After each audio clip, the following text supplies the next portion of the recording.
isa sa mga pinangkakapitan ng tali. Naka ano lang yun sa bato, nakabaon.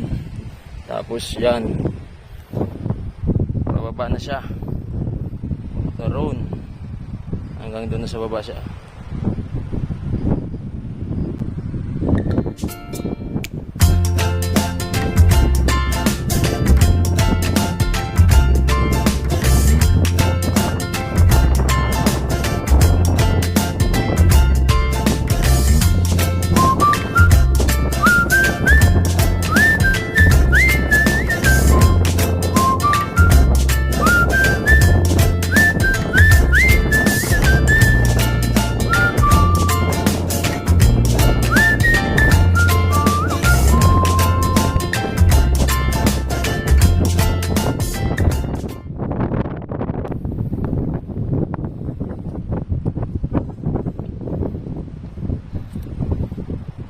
Grabe yung experience dito.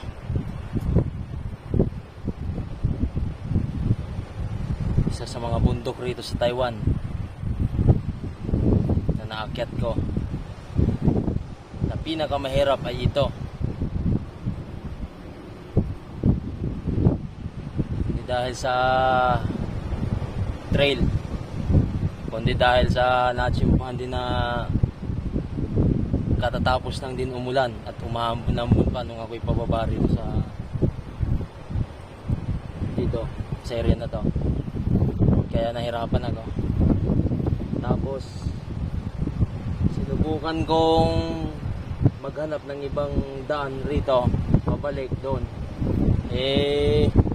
wala akong makita dahil puro pangpang yung magkabilaan nito.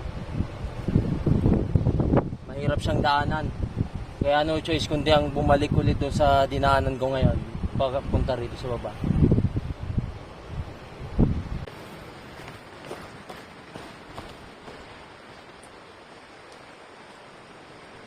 So, andito na tayo sa area na to. At ito yung makikita nating view. Banda rito sa ibaba. Yung pagod na natamo kanina mula doon sa itaas pababa papunta rito, baliwala. Dahil sa napakagandang view na makikita mo rito. Talagang sulit yung biyahe ko galing sa Tainan papunta rito sa Gilan.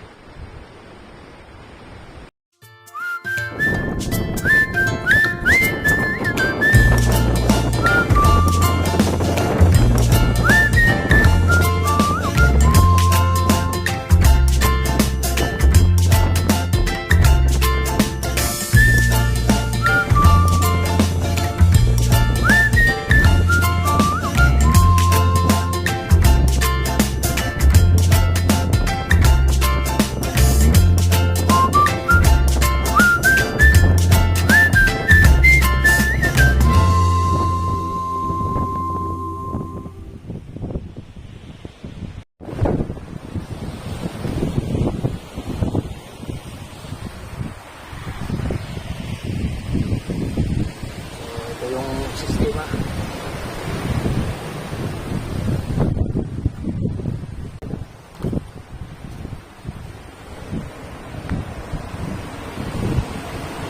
Makikita nyo.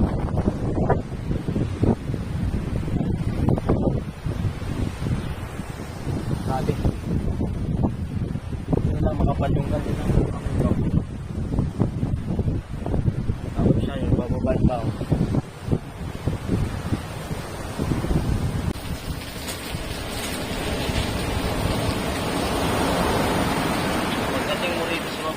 Ito kagad yung bubungan sa'yo. Bukas muna tayo.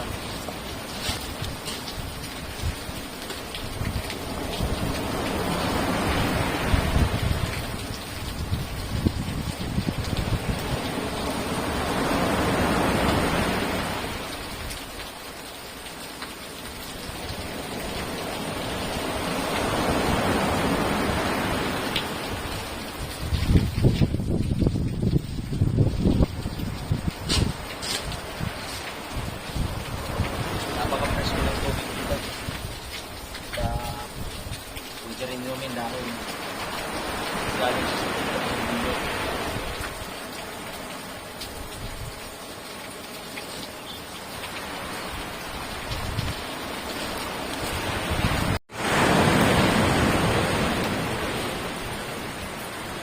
Medyo malakas din yung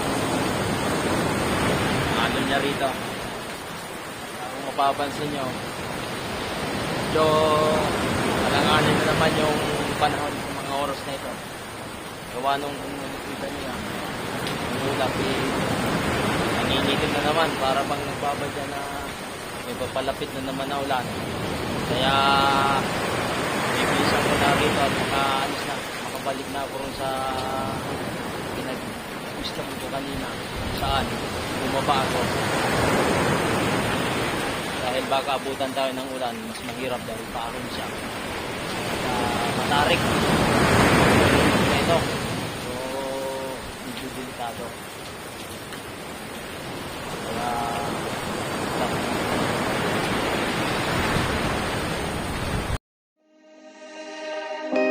wish I could get through to you, don't know what to do to you.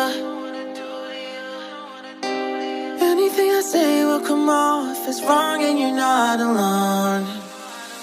Something feels out of place but you have no tell.